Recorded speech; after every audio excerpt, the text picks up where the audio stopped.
ஆண்டோடைய சித்தம் எதெல்லாம் அடங்கியிருக்கு தெரியுமா?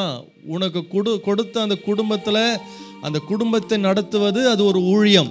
நீ செய்கிற வேலையில் நீ உத்தமமாய் உண்மையோடு செய்யும் பொழுது அந்த இடத்துல ஆண்டவர் மகிமைப்படுவார். அது ஒரு ஆண்டோடைய சித்தம். அவருக்காக ஊழியம் செய்வது மட்டும் இல்லை, நீ செய்கிற வேலையும் ஆண்டோடைய சித்தம் அடங்கி இருக்கு. ஏன் அவர் பிறக்கணும், அவர் தச்சன் வேலை செய்யணும், அவங்களுக்கு சொந்தம் இருக்கணும், உறவு ஏன், அப்பா அம்மா எதுக்கு அவருக்கு எதுக்கு சகோதர சகோதரிகள்? ஒன்று நல்லா புரிஞ்சுக்கோங்க, நீங்கள் செய்கிற வேலையை என்ன நினைக்கணும்னா, இது எனக்கு ஆண்டவர் கொடுத்த வேலை, இதில் ஆண்டவர் மகிமைப்படுகிறார். இயேசு டேபிள் செய்யும் பொழுது பிதா மகிமைப்பட்டிருப்பாரா, மகிமைப்பட்டிருக்க மாட்டாரா? 30 வருஷம் அவரை குறித்து போடவே இல்லை. என்ன, ஒரே ஒரு இடத்துல 12 வயசுல ஆலயத்துக்கு போனார், பிரசங்கம் பண்ணார், அதை மட்டும் போட்டிருக்கு. மார்க் 6வது அதிகாரத்தில் போட்டிருக்கு, அவர் தச்சன் அல்லவா.